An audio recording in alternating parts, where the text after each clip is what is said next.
It's just the body, but my mind is indivisible. Bodies change. Welcome back, Vault Dwellers and Horror Fiends. Today, we're going to go descend into some beautiful madness of obscure B-movie horror. I mean, we're talking about movies where the blood looks just like ketchup, the monsters look suspiciously like the director's cousin in a Halloween costume, and the plots, well, don't worry about those, because they didn't. Today, we're talking about 13 insane horror B-movies with killer spiders, freaky haunted houses, lazy zombies, and some whatever the hell is going on in these movies. Get ready for these beautiful disasters that make horror such a wonderfully weird genre. Let's get creepy.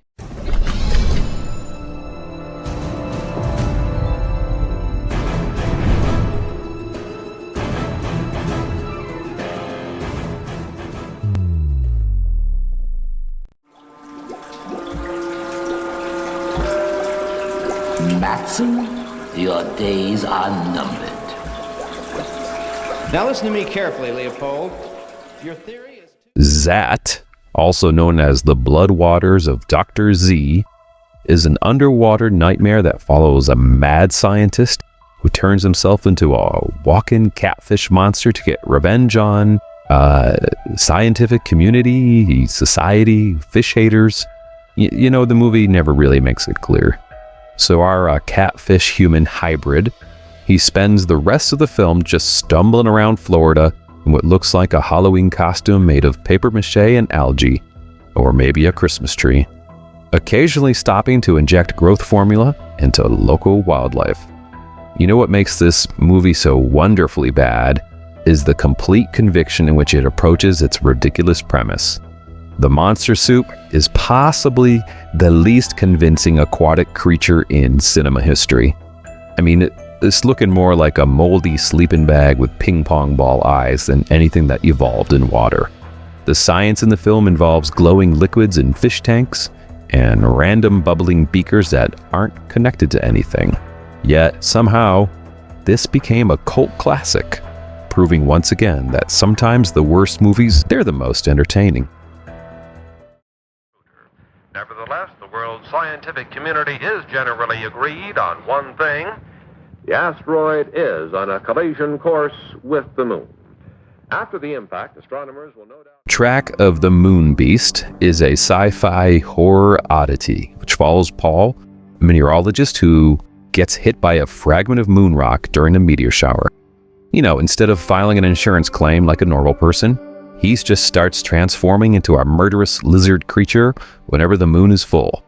So there's scientists trying to help him, his girlfriend looks increasingly concerned, and there's a Native American professor who explains it all as something to do with ancient legends. Meanwhile, we're treated to not one but several performances of the film's infamous folk song, California Lady. My voice been getting froggy, I've been smoking, which will haunt your dreams long after the lizard monster has faded from memory. What makes Track of the Moon Beast so delightfully bad is its deadpan approach to an absolutely ridiculous premise. The transformation effects look like the makeup artist just gave up halfway through, resulting in a monster that resembles a melted action figure rather than a fearsome lunar lizard. The dialogue is delivered with the enthusiasm of people reading a phone book. Didn't you tell me he hit his head on the ground that night? When he tried to shield you from that meteorite that exploded. That's right. He got a cut on his head. Creating unintentional comedy gold in scenes meant to be dramatic. This film reached peak cult status when Mystery Science Theater 3000 featured it, but it's a beautiful disaster even without the riffing.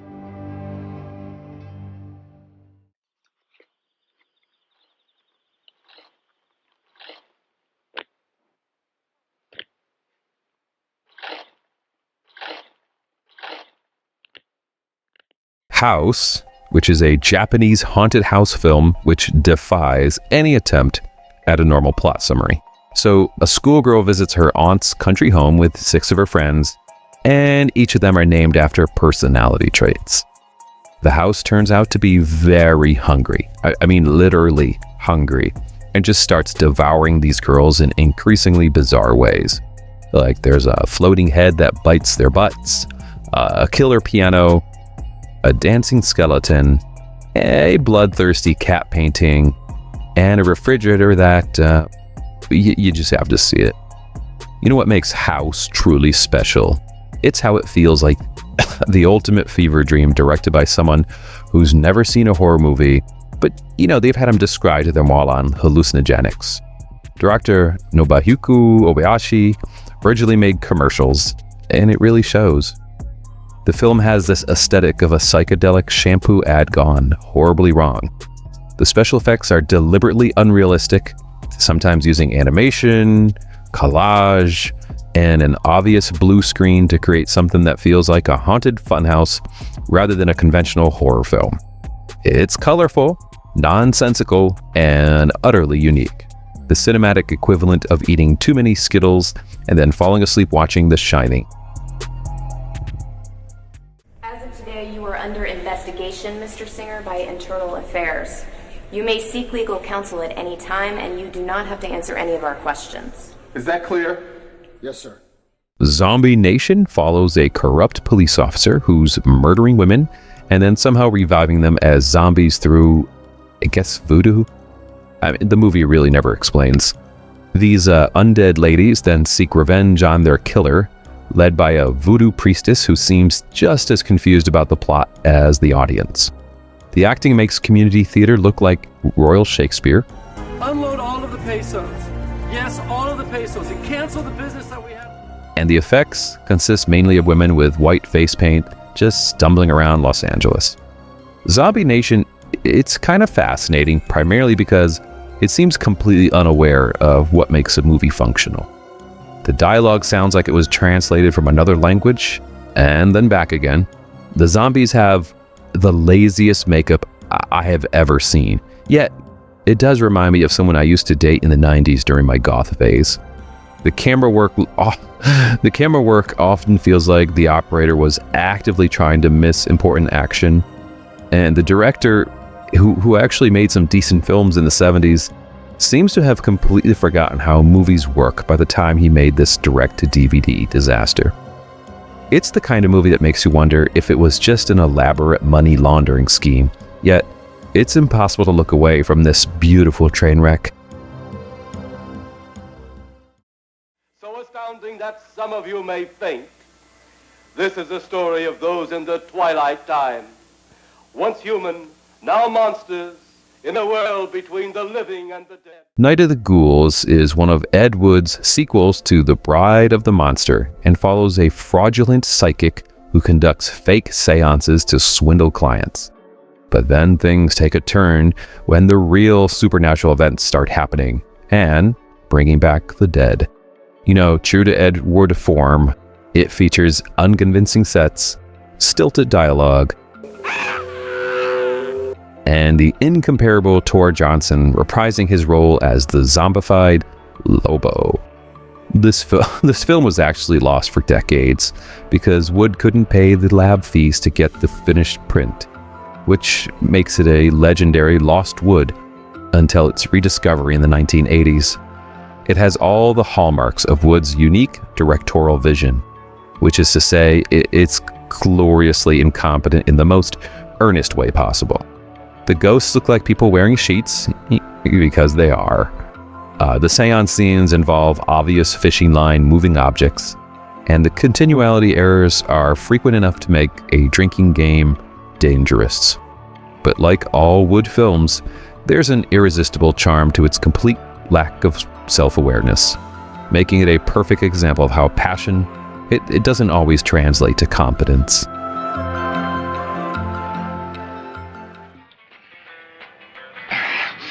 God almighty! Oh, God. You take that, you ugly shit. Kingdom of the Spiders absolutely wrecked me as a child. I think I saw it when I was like 5 years old and made me deathly afraid of spiders. Anyways, William Shatner battles an invasion of killer tarantulas in this small Arizona town. That's it. That's the movie, and that was enough. And it's exactly as amazing as it sounds. Shatner plays a veterinarian who discovers that pesticides have caused local tarantulas to band together in a super colony and attack humans. This film features thousands of real tarantulas just crawling over everything and everyone, including Shatner's magnificently toupeed head. What makes Kingdom of the Spiders stand out from other eco-horror films, it's the actual use of real spiders. I mean, they used like 5,000 of them. No CGI and no fakery. The actors' terror often seems genuine, particularly when the tarantulas are just crawling on their faces. Director John Cardos was apparently bitten like 140 times during filming, which just shows a dedication to his craft that borders on sadism.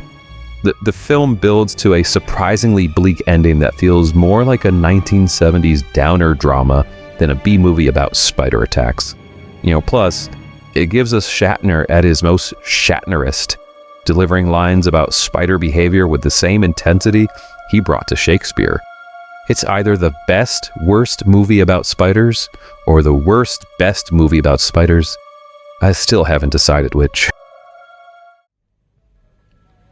Wake up, sleepyheads. It's party time! Yeah! This is the old Nooser coming at you right here on this fine rock.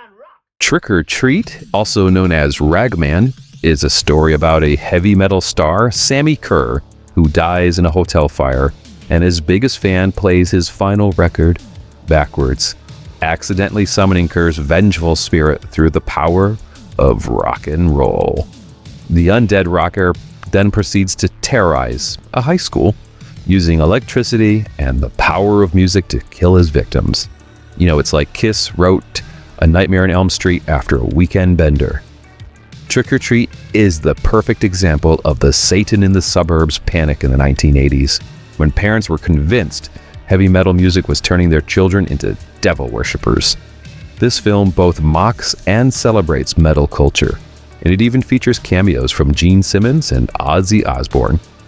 But neither play themselves, which is kind of odd. The kills are creative and music themed. Like one victim is electrocuted by a guitar, while another is strangled by magnetic tape from a cassette. The film's greatest strength is its commitment to its ridiculous premise, treating death by rock music with the same seriousness that other horror films treat supernatural slashers.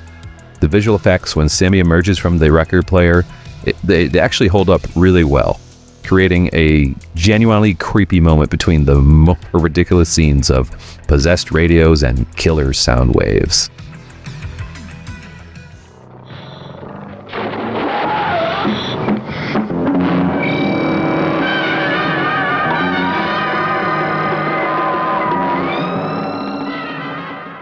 Mako, the Jaws of Death, is a maritime oddity about a misanthropic loner who receives a magical shark medallion from a Filipino shaman, and this gives him the power to telepathically communicate with sharks. And somehow, he then becomes a shark-avenging vigilante, which he uses his fin friends to murder anyone who threatens his beloved Makos. It's just kind of like Aquaman, but his only power is talking to sharks, and his only personality trait is being really, really angry. This film flips the script on shark attack genre that Jaws had just established, which was released about a year before this movie came out, but it takes the stance of what if sharks were the good guys and humans are the real monsters. The underwater photography, it's actually surprisingly good for a low-budget cash-in. I mean, it features real sharks in most scenes, rather than the mechanical issues that plague Jaws. There's just something weirdly progressive about its environmental message, even if it's delivered through scenes of sharks eating exotic dancers and unethical scientists. The film builds to a perfectly ironic ending where our shark-loving protagonist loses his medallion and is then killed by the very creatures he dedicated his life to protect.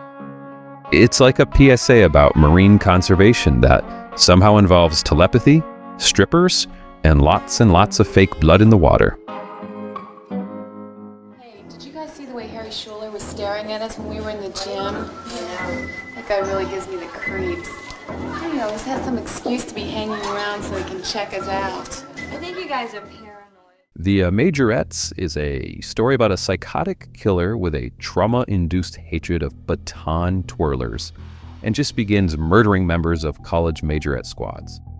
If that premise sounds oddly specific, wait until you see the executions. This slasher film combines the usual teen horror elements with baton twirling competitions.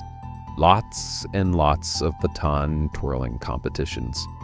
And filmed with the production value of a home movie from your cousin's middle school talent show.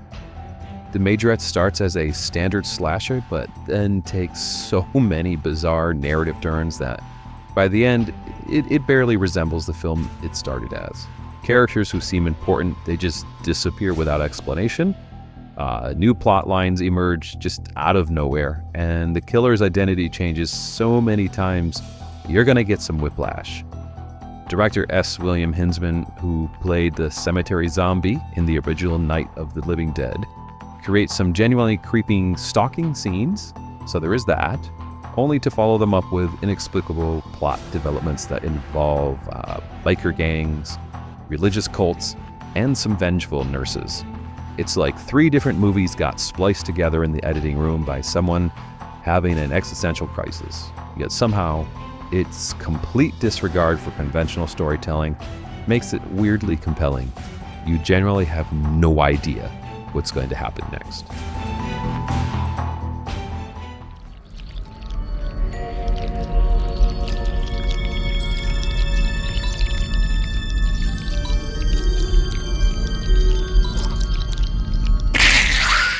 From Beyond is a re-teaming after Reanimator. Director Stuart Gordon and stars Jeffrey Combs and Barbara Crampton.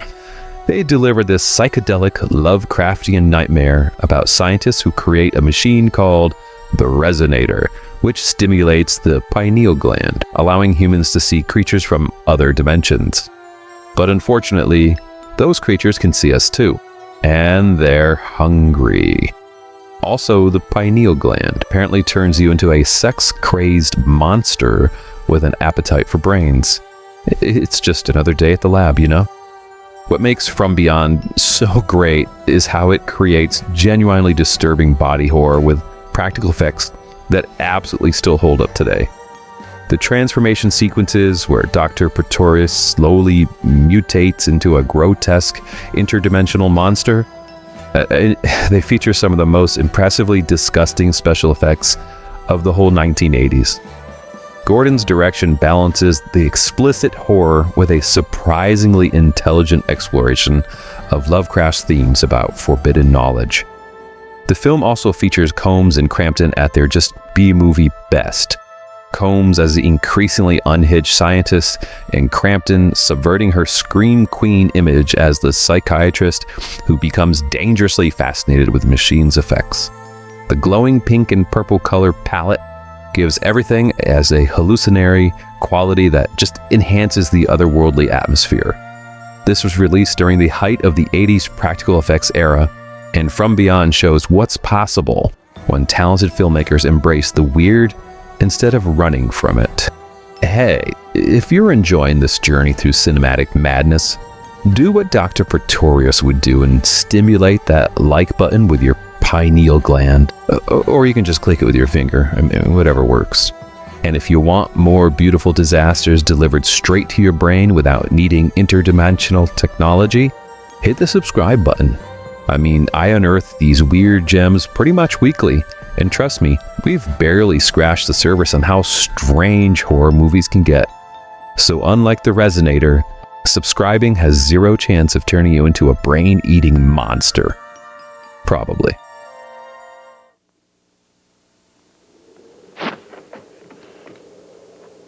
You idiot, we nearly had him. Why did you let him go? Didn't you see What are you talking about? His head!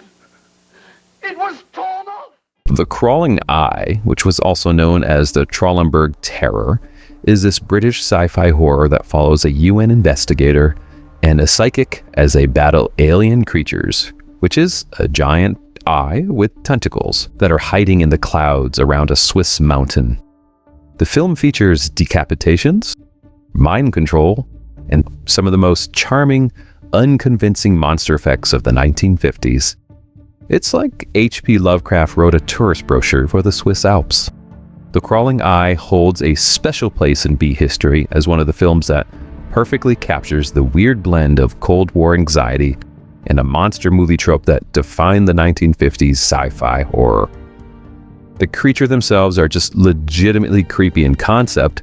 I mean, they're disembodied eyes with tentacles that can control human minds. But hilarious in execution. Looking like someone glued fake eyelashes on a beach ball and just dangled it with strings. The scenes of the monsters lurking in the clouds, they actually work quite well, proving that sometimes less is more.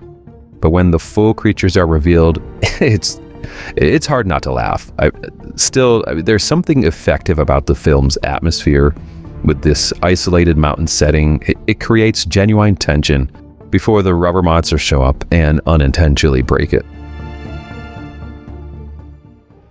Come on. It's all right. Come on.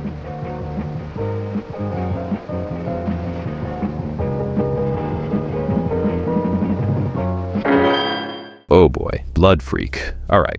So this is about a Vietnam veteran who gets a job at a turkey farm where he's tricked into eating genetically modified turkey meat while high on drugs. And this causes him to transform into a turkey-headed monster who craves the blood of drug addicts. And this film is just regularly interrupted by a narrator who sits at a desk, chain smoking, and lecturing the audience about the dangers of drugs. I swear, this I'm not making it up. It's real. Blood Freak might be the only Christian anti-drug turkey monster horror film ever made, creating a category of one that no other film has dared to enter. Director Brad F. Grinter, who also plays the chain-smoking narrator, clearly had a message he wanted to share about the dangers of drugs and the importance of faith, but chose possibly the strangest vehicle imaginable to deliver it. The turkey monster looks exactly as ridiculous as you're imagining, a crude papier-mâché turkey head that the actor can barely see out of, causing him to stumble around sets and just walk in the furniture. Their religious messaging is delivered with sledgehammer subtlety, creating a bizarre tone whiplash between explicit gore and Sunday school lessons. It's the cinematic equivalent of finding a Jack Chick tract that's been used to wrap raw hamburger. Unsettling, confusing, and just impossible to forget. You know what's even scarier than a turkey-headed blood addict? The fact that some of you have probably seen some even weirder horror movies than this. You know, I know my audience, and you're not exactly watching the Criterion Collection. So confess your sins in the comments. What's the most bizarre, what were they thinking horror film you've ever watched all the way through? And I'm talking movies that made you question your life choices, but you still recommend them to friends. And I'm either going to judge you harshly, or maybe steal your suggestions for the next video. Probably both. Thank you. We were just... I know. Your plane crashed in the jungle. Oh, yes. How did you know? Very little happens on this island that I do not know about. Our number one slot goes to King of Zombies in 1941, which follows an airplane carrying an American intelligence agent who crashes on a remote Caribbean island, and the survivors encounter a sinister doctor who's using voodoo to create zombies. The film stars Manton Moreland, an African-American actor known for his comedy roles as the hero's servant who stumbles upon the zombie plot.